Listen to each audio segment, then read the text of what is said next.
ಒಂದು ಗಾದೆ ಮಾತಿದೆ, ತಾಳಿದವ ಬಾಳ್ಯಾನವ ಅಂತ. ಎಷ್ಟೇ ಕಷ್ಟ ಬಂದ್ರೂ ತಾಳಬೇಕು. ಹೆಣ್ಮಕ್ಳು ಕುಂತಿರಲ್ಲ ಇಲ್ಲಿ, ನಿಮ್ಗೆಲ್ಲರಿಗೆ ಮದುವೆ ಆದವ್ರಿಗೆ ಏನ್ ಕಟ್ಟ್ಯಾರ ಕೊಳ್ಳಿಗೆ? ತಾಳಿ. ಹೌದಲ್ಲ? ತಾಳಿ ಅಂದ್ರೆ ಏನು? ಎಷ್ಟು ಕಷ್ಟ ಬಂದ್ರು ನೀವು ತಾಳ್ರಿ. ಹೌದಲ್ಲ? ಯಾವಲ್ಲಿ ಕಟ್ಟ್ಯಾರ್ರಿ ಅದನ್ನ? ಮೊಣಕೈ ಕಟ್ಟ್ಯಾರೆ, ಟಂಕು ಕಟ್ಟ್ಯಾರೆ, ಎಲ್ಲಿ ಕಟ್ಟ್ಯಾರ ತಾಳಿ? ಕುತ್ತಿಗೆ. ಕಂಠೆ ಬದ್ನಾಮಿ. ಎಲ್ಲಿ ಕಟ್ತಾರ ಅದನ್ನ? ಕುತ್ತಿಗೆಗೆ ಕಟ್ತಾರ. ಯಾಕೆ ಕುತ್ತಿಗೆ ಕಟ್ತಾರಪ್ಪ? ಹಳ್ಳತ್ತಿಗೋ ಟಂಕಕ್ಕೋ ಮೊಣಕೈಗೋ ಕಟ್ಟಿದ್ರೆ ನಡೀತಿತ್ತಲ್ಲ.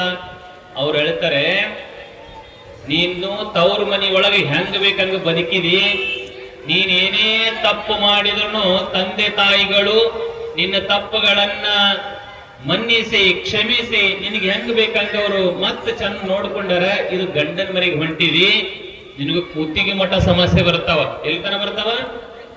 ಕುತ್ತಿಗೆ ಮಠ ಸಮಸ್ಯೆ ಬರ್ತಾವ. ಕುತ್ತಿಗೆ ಮಠ ಬಂದ್ರೂ ನೀವು ತಾಳ್ಬೇಕು ಅಂತ ತಿಳ್ಕೊಂಡು ತಾಳಿಯನ್ನು ಕುತ್ತಿಗೆಗೆ ಕಟ್ತಾರ.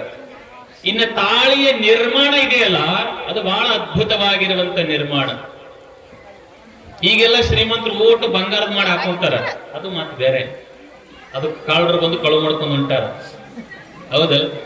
ತಾಳಿಯನ್ನ ಹೇಗೆ ನಿರ್ಮಾಣ ಮಾಡ್ತಾರ ಅಂದ್ರೆ, ನೂರಾರು ಕಪ್ಪು ಮಣಿಗಳಿರ್ತಾವ, ಕರಿಮಣಿ ಅಂತೀರಿ. ಹೌದಲ್ಲ?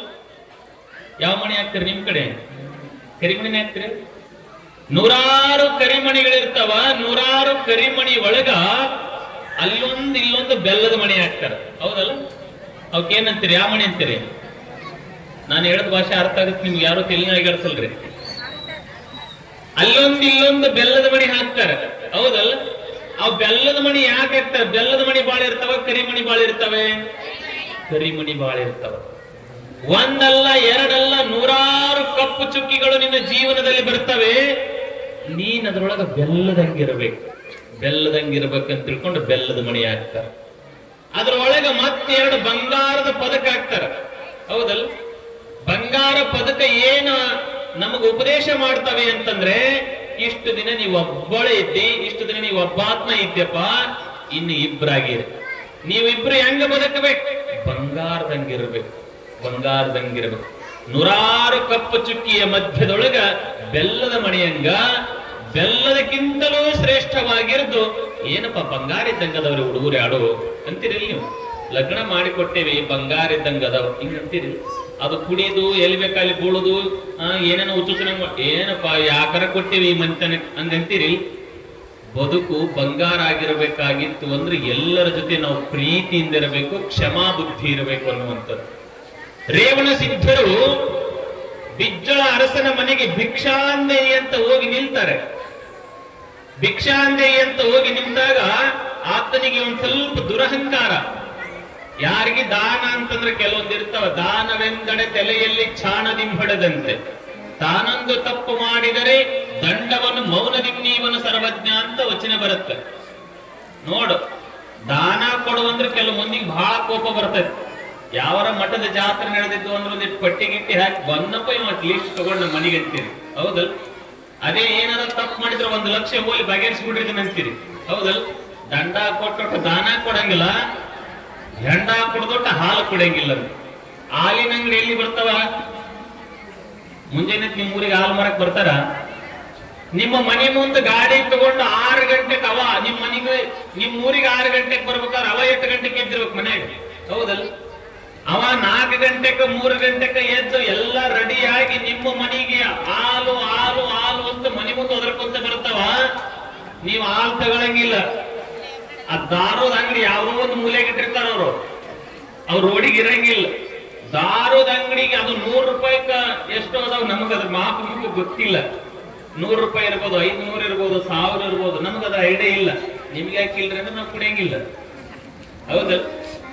ಅಷ್ಟು ಖರ್ಚು ಮಾಡಿ ಹೋಗಿ ಎಲ್ಲೋ ಮೂಲೆಗಿರುವಂತ ಶೆರೆ ಕುಡಿದು ಬದುಕು ಹಾಳು ಮಾಡ್ಕೊಂತೇವೆ. ಮನೆ ಮುಂದೆ ಬಂದಿರುವಂತ ಹಾಲು ಕುಡಿದ ಶಕ್ತಿಯುತ್ರ ನಾವು ಆಗ್ತಾ ಇಲ್ಲ ಅನ್ನುವಂಥದ್ದು. ಹಾಗಾಗಿ ನಮ್ಮ ಬದುಕು ಸುಂದರವಾಗಿರಬೇಕಾಗಿತ್ತು ಅಂದ್ರೆ ಶೆರೆ ಕುಡಿದನ್ನು ಬಿಡಬೇಕು. ಶೆರೆ ಕುಡಿದು ಚಟಗಳು ಮಾಡೋದ್ರಿಂದ ನಾವೆಲ್ಲ ಹಾಳಾಗ್ತೇವೆ. ಹಾಗಾಗಿ ದಾನ ಧರ್ಮ ಪರೋಪಕಾರಗಳನ್ನ ಮಾಡಬೇಕು. ಬಿಜ್ಜಳ ರಾಜ ಹೇಗಿದ್ದ ಅಂತಂದ್ರೆ, ದಾನ ಅಂದ್ರೆ ಸಿಟ್ಟು ಬರ್ತಿತ್ತಂತ ಅವನಿಗೆ. ಅವನು ಪರೀಕ್ಷೆ ಮಾಡೋದಕ್ಕಾಗಿ ಆದಿ ಜಗದ್ಗುರು ರೇವಣ ಸಿದ್ಧರು ಅವರ ಅರಮನೆ ಒಳಗೋಗಿ ನಿಂತು ಭವತೀ ಭಿಕ್ಷಾ ಅಂದೆ ಅಂತಾರ. ಯಾರಂತಾರ? ಕತ್ತಿ ಹೇಳಾಗ ದಾರ್ತಾ ಹೋಗುತ್ತೆ ನಿಮಗೆ. ರೇವಣ ಸಿದ್ಧರು ಅವರ ಅರಮನೆ ಮುಂದೆ ಹೋಗಿ ಭವತೀ ಭಿಕ್ಷಾ ಅಂದೆ ಎಂದಾಗ ರಾಜನಿಗೆ ಬಹಳ ಕೋಪ ಬರ್ತದ. ಯಾವನ ಬಂದಪ್ಪ ಭಿಕ್ಷೆ ಬೇಡಕ, ಇವನಿಗೆ ಹಂಗ ಹೇಳಿ ಕಳಿಸೋದು ಬೇಡ, ಇವನಿಗೆ ಶಿಕ್ಷೆ ಕೊಡಮು ಅಂತ ತಿಳ್ಕೊಂಡು ಅಲ್ಲೇ ಪಕ್ಕದೊಳಗಿನ ಅಂಬಲಿ ಮಾಡ್ತಿರ್ತಾರ. ತಳಮಳ ತಳಮಳ ತಳಮಳ ಕುದಿತಿರ್ತದದು. ತಳಮಳ ತಳಮಳ ಕುದಿಯುವಂತ ಅಂಬಲಿಯನ್ನ ತಗೊಂಡು ಬಂದು ಆ ರೇವಣ ಸಿದ್ಧರು ಹಿಂಗೇನು ಬಗ್ಸಿ ಹೊಟ್ಟಿರ್ತಾರಲ್ಲ, ಆ ಬಗ್ಸಿ ಒಳಗ್ ಹಾಕಿ ಬಿಡ್ತಾರ. ನಿಮ್ ಕೈಯಾಗ ಸುಡದಾಕಿದ್ರೆ ಏನಾಗ್ತದ ನಿಮಗ್? ಸುಡು ಸುಡು ಅಂಬಲಿ ಕೈಯಾಗ ಹಾಕಿದ್ರೆ ಕುಡಿಯಕ್ಕಾಗತ್ತಾ? ಸುಟ್ಟುಕೊಂಡು ಕೈಯೆಲ್ಲ ಗುಳ್ಳಿ ಹೆದ್ದು ಬಹಳ ರಾಮ ರಕ್ತ ಆಗುತ್ತೆ, ಹೌದಲ್ಲ? ಸುಡು ಸುಡು ಅಂಬಲಿಯನ್ನ ರೇವಣ ಸಿದ್ಧರ ಕೈಯೊಳಗೆ ಹಾಕಿದ ಗಣನೆ ರೇವಣ ಸಿದ್ಧರು ಎಷ್ಟು ಕುಡಿಬೇಕು ಅಷ್ಟು ಕುಡಿದು ಉಳಿದಂತ ಅಂಬಲಿಯನ್ನು ಅಲ್ಲೇ ಇರುವಂತ ಅರಮನೆಯ ಗೋಡೆಗಳಿಗೆ ಕಂಬಗಳಿಗೆ ಕೈ ಒರೆಸ್ತಾರೆ. ಇಡೀ ಅರಮನೆನೇ ಬೆಂಕಿ ಹತ್ತಿತ್ತು ಅಂತ. ಯಾವಾಗ್ಲೂ ದಾನ ಮಾಡ್ಬೇಕಾದ್ರೆ ಬಹಳ ಕೇರ್ಫುಲ್ ಆಗಿ ಮಾಡ್ಬೇಕು. ಪಾತ್ರ ಅಪಾತ್ರ ವಿವೇಕೋ ಸಿದ್ಧೇನು ಪನ್ನಗ ಯೂರ್ಯತಾಹ ತೃಣಾತ್ ಸಂಜಾಯತೆ ಕ್ಷೀರಂ ಕ್ಷೀರಾತ್ ಸಂಜಾಯತೆ ವಿಷಂ ಅಂತ. ನಾವೆಲ್ಲ ಮನೆಯೊಳಗ ಆಕಳ ಎಮ್ಮೆ ಅದಾವ ನಮಗ್, ಹೌದಲ್ಲ?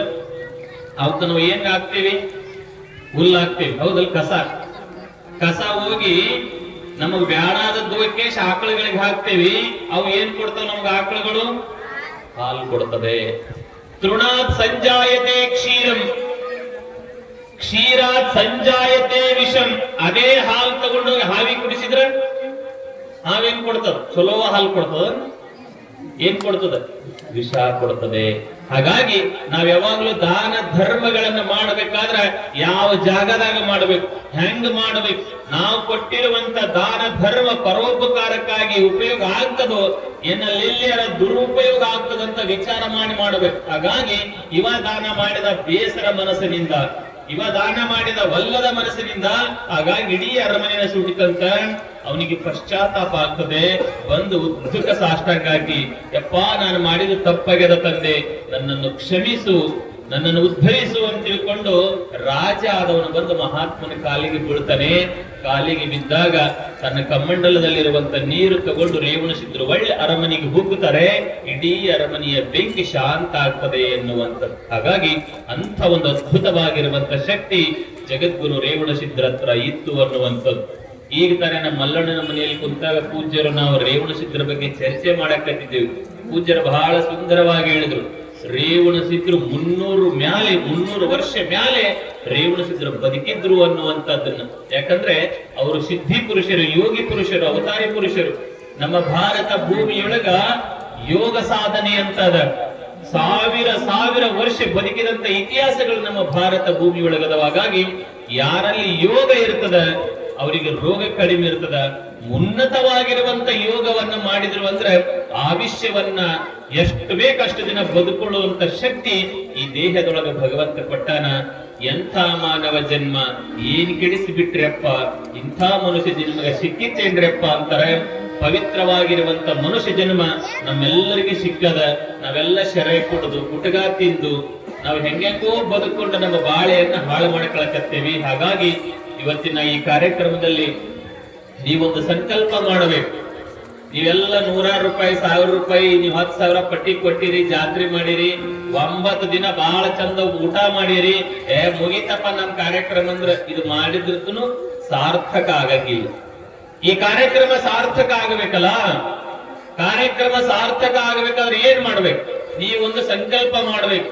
ಯಾರ್ಯಾರು ಗುಟ್ಕ ತಿನ್ನೋರದಿರಿ, ಯಾರ್ಯಾರು ಶೆರೆ ಕುಡಿಯೋರದಿರಿ, ನಿಮ್ಗೂ ಅವ ನೀವೇನ್ ನಮ್ ಸಂಬಂಧ ಕೂತೀರಿ.